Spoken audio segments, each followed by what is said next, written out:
Hey guys, check out my awesome new character, Lorraine, a tough warrior who takes her battles super seriously. All her male subordinates wear armor, but I gave her a metal bikini to show off her body. Show off how strong and confident she is. Lorraine decided she doesn't need any protection because she's just that good at fighting. It's the same reason she doesn't have any scars or muscles, even though she's been in like a million fights. Do I work for Hoyoverse? Nah, they hiring? Quickfire disclaimers, these are my opinions, you are free to disagree with me. Fanservice being common in gacha games doesn't make it immune to criticism, and this video is over a month in the making because I've been super busy with work. So if this is a tired conversation by the time I finally upload it, then please bear with me. Let's go. My passion for Genshin Impact dwindled a long time ago. It's been well over a year, maybe even two, since I last played it, and the only thing keeping me up to date is the fact that I still have a lot of friends and mutuals who play it. In fact, the reason I'm using a speed paint of Illua here isn't because he's all that relevant to the subject, but because this is the only recent Genshin drawing I have. So I don't know everything about the current story, and I'm not going to pretend to, but I do know one thing. I don't really like Sandrone's new design, dude. I have many grievances with Hoyoverse, some of which I've already made videos about, and a long-standing one is the way they designed their female characters. The concept of fictional women being put in needlessly revealing outfits while most, if not all, the men in the same media get to be more covered is like a level 1 social issue. That's not to say it's not important, but rather that it's so prevalent that it's really easy to notice. You don't need sky-high deduction skills to tell when women are designed with the mindset that they have to show some or a lot of skin in order to be attractive. And you definitely don't need it to notice that Genshin is an example. Most of the men wear long pants and full cover shirts, while most of the ladies are designed as if there's a fabric shortage in Teyvat that only affects the front half of women's clothing. Low-cut tops, micro shorts, open bags, detached sleeves, a million random cutouts. Every possible way to show some skin, Hoyoverse has done it. Take note of how I said most of, by the way, because yeah, you could reasonably point out characters like Linny and Arlecchino who break the mold for their respective genders, and that's cool, but there's still a small number compared to the ones who do match the examples given. Also, this video is primarily about outfits, but the lack of body diversity is also hard to overlook. Like, y'all can fill this fantasy world with fairies and cyborgs and magic, but draw the line at coily hair? Yeah, it's really obvious what kind of standards they're upholding. So why is it that whenever we make this basic observation about a topic that's been talked about many times with all kinds of media, people act like we're crazy? Hey, it's kind of weird that so many of the female characters wear skimpy outfits for no reason other than fan service. Oh, so you think women aren't allowed to wear whatever they want? You think they should cover everything at all times? No? I know asking the Hoyo fandom to grasp the concept of nuance is like asking a fish to drive a car, but like, you guys know there's a middle ground here, right? Like, it's really important to me that y'all understand not every debate consists solely of one extreme and the other extreme.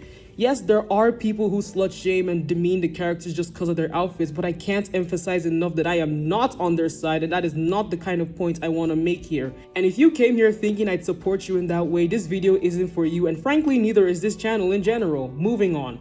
Even with my critiques, I do think a lot of Genshin's women are absolutely gorgeous, and their designs do have merits, and for some of them, it actually does make sense for them to wear revealing outfits. For example, Moalani. She's a surfer girl with a fun, lively personality, so of course she'd wear a bikini-like outfit. There's also Lisa, who's a charming lady with a playful way of flirting, so it makes sense for her to wear something so alluring. And of course, there's other examples like Shinyan, Shinobu, and Navia, where I'm like, yeah, I can see why you'd wear that. But what the hell is a Scoffy ear wearing that for? I know it's a fantasy game and practicality is rarely a high priority, but I'm not sure how I'm supposed to believe she's a professional chef who's super strict about her cooking when she's wearing an outfit that would be a nightmare to cook in. It's like if someone pulled up to a construction site wearing lingerie, a cropped safety vest, and very little else. It's just counterproductive. Ah yes, the Raiden Shogun, the god of Inazuma. She's serious, she's badass, she's super duper regal and imposing, and also her undies are out. Because girl power. They literally had to extend her skirts in this cutscene because it undermined the intended effect. Why not just make it longer the first time? This is one of the main problems with this game's fan service. It's not, grr, showing skin is bad, women should never show skin. It's the fact that prioritizing sexiness over characterization often leads to designs that are at odds with other things we know about these characters. Raiden Shogun's based on traditional Japanese fashion but wears the world's shortest kimono. Skirk's a battle-hardened warrior but looks more like a frail space fairy. Nordkraya and Snezhnaya are cold regions, but apparently all the women who live there have a special gene that keeps them from freezing, so they're just fine. Mind you, if any of these examples were men, I'm sure their designs would have been very different. The Snezhnaya PV and even just this screenshot alone are enough to prove that. By the way, throwback to how we first saw Alosha from behind in that one teaser and everyone was like, yeah, that's definitely a boy because no way they'd give a girl full cover clothes. And they were right. I've seen all kinds of justifications given for these designs, like, oh, there's lore reasons for why she looks that way, or she doesn't have to wear clothes that match her job/climate, or that's just how she wants to look. And sure, these make sense sometimes, but other times they just sound kind of flimsy to me. Of course, there's gonna be reasons behind every trait a character has, physical or not, but there are times when it feels like those reasons are mostly or entirely a cover-up for the main intentions. Take Lauma, for example. She's technically another character whose revealing design makes sense since she's based on a fairy-like spirit from Baltic mythology that's associated with fertility and often appear naked. That's pretty cool, actually, and it's always nice to learn about new types of mythology. But that reasoning is a bit less impactful when I know they would have given her a revealing design even if she wasn't based on this spirit. Maybe not to this extent, but still. If there's one thing Hoyoverse cares about more than cultural representation, like a lot more, it's making conventionally attractive characters. So this unique inspiration that could have set Lauma far apart from the rest of this game's women now feels more like a convenient excuse for something they already do all the time and we're gonna do again anyways. They can make Lauma half naked to match a naked spirit, but God forbid the woman based off an African queen gets to have dark skin. And going back to the whole that's how she chose to look thing, guys, I'm gonna say something and it might shock you. The women in Genshin aren't real. They didn't choose their outfits out of their own free will because they don't have free will. They're not expressing their autonomy through their clothes because they don't have autonomy. They are characters in a gacha game. They're products whose entire purpose is to make money. It's easy to just say your character's contradictory outfits or lack of certain traits makes sense when you're the one writing them and making up the reasons, but the obvious truth is this. Hoyoverse didn't design them that way to be empowering or make a cool feminist point about my body, my choice. They designed them that way because a big part of their target audience is waifu collecting incels who couldn't care less about whether the designs actually suit the characters wearing them. They just want hot ladies to ogle at, and Hoyoverse is more than happy to provide. Case in point, Sandrone. Hey, remember how Sandrone was introduced in-game with a perfectly serviceable design based on French Victorian-era fashion and dolls? And how it came with a knee-length skirt that not only matched the theme well enough, but was also relatively unique because very few playable characters have that kind of skirt? Yeah, that. Here's a new design that's basically a repeat of what's already been done with dozens of other characters. It may be to the detriment of her original appeal, but hey, at least you can see her lingerie more easily. And before you get mad, trust me, this makes perfect sense actually. See, Sandrone said it herself that fighting in a long skirt is ridiculous. Ignore the fact that half her gameplay is just her sitting and floating around while her robot does the fighting for her.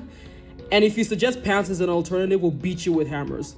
Again, I am not caught up with the main story, and Sandrone's redesign does still have interesting details and symbolism that I can commend, but I don't think I need to be an expert on the lore to tell you that there are plenty of ways to show themes of change and rebirth and being influenced by the people you love without making such an obvious fan service design and then pretending it's essential to the story. Like, imagine if this happened with Arlecchino. Imagine if after all that time of knowing her as one of the only masculine women in the game, it suddenly turned out that, oh, she never actually liked being masculine, so she goes through an arc where she learns to embrace her femininity and changes her outfit to this.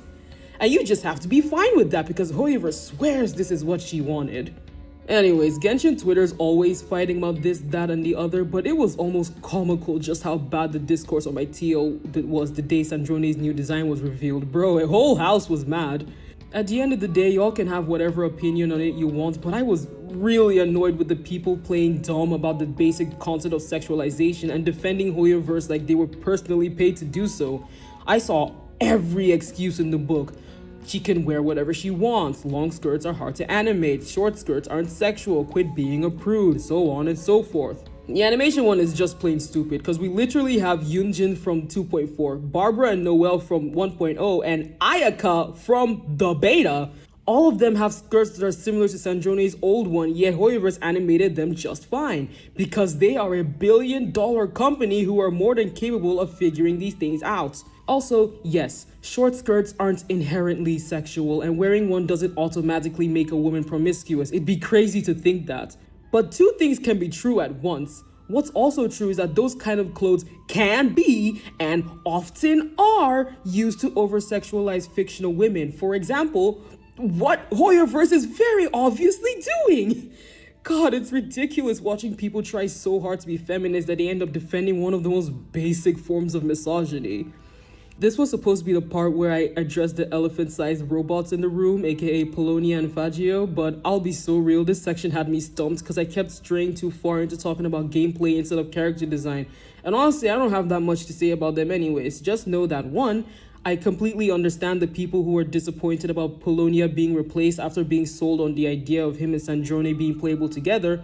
And 2, I have zero issue with the fact that Fagio is a female robot. I just kind of wish she at the very least had similar proportions as Polonia instead of Hoyoverse just defaulting to an average feminine body for her. Cause the disparity between her appearance and Polonia's kind of reminds me of this. Like, whatever, man. Anyways, look, if you still like Sandrone's new design, that's fine. If you really don't care about the fan service issue, I can't force you to. But are we not bored? How many more times does Hoyoverse plan to use the same tire template every other time they design a female character? Because the crazy thing is that none of these design tropes are inherently bad, it's just the frequency that I dislike. If only a handful of characters had detached sleeves and backless tops, that'd be fine. If just a few of them had that short in the back, long in the... What? If just a few of them had that short in the front, long at the back combo, then okay, slay. But when it's done over and over and over and over and over again, it loses its charm, and in some cases it just looks goofy. Like, what is going on here? The Saritsa is another mixed bag for me, cause on one hand she is stunning and I especially like her hair and headdress, but on the other hand, y'all really couldn't let go of the miniskirt thing just once? Not even for a queen who would benefit the most from having a longer dress and not just fabric everywhere except the fronts? You gotta be kidding me. Oh, by the way, did you know that the Saritsa has a snowflake marking on her chest? Of course you didn't, it's nearly the same color as her skin! Anyways, we're at a point where a lot of the designs work better in a vacuum than they do in full context. Let's use Linnea as an example. I actually think she's really pretty. I like her palette, I like the wings on her head, I like the flow of the long white drape on her skirts, etc. Ideally, my opinion on her design would just be positive, but instead I have mixed feelings about it because I know what game she's from and how everyone else looks. So instead of just thinking, wow, she's cute when I first saw her, I also thought, wow, of course they gave her those design traits. Again, that's one of the problems with Sandrone's new design. Yeah, she's beautiful and all, but we've already seen similar outfit layouts and silhouettes plenty of times in this game. We get it. There are so many ways to design attractive women, but Hoyoverse keeps getting stuck on the same habits and it's boring. It's just boring. And if it weren't for my commitment to staying on track, trust me, I would have said plenty about the way these issues also apply to Hoyoverse's other games. I am staring so loudly at ZZZ right now. And you know the worst part of it all? None of what we say matters. We can make complaints posts a million times and fill out the survey a million more times and it just doesn't matter. Hoyoverse doesn't have to listen to us. They don't have to take our criticisms to heart. They can just do whatever they want forever because no matter what, they'll always have their loyal whales and bootlickers to back them up. If you don't like tasteless fan service, that's your fault for having standards. If you don't like repetitive designs, that's your fault for expecting better from a company that's more than capable of doing better. If you don't like cultural disrespect or inconsistent writing or outdated gameplay elements or any of Genshin's flaws, you should just go away and let this community be an echo chamber of people who mindlessly accept whatever Hoyoverse throws at them. Who cares anymore? Man, this fandom is exhausting. There's definitely more I could say on this topic, but this video script was enough of a pain as is, so I'ma just leave it here. If y'all have points you want to add, go ahead and share them in the comments. And if you disagree with me, again, you can share that too as long as you're civil about it. Don't go calling me misogynistic insults just because you want to defend a fictional character. As always, my shop, Patreon, and other socials are linked below. Like, comment, share, etc., etc., and I'll see you all next time. Thanks for watching.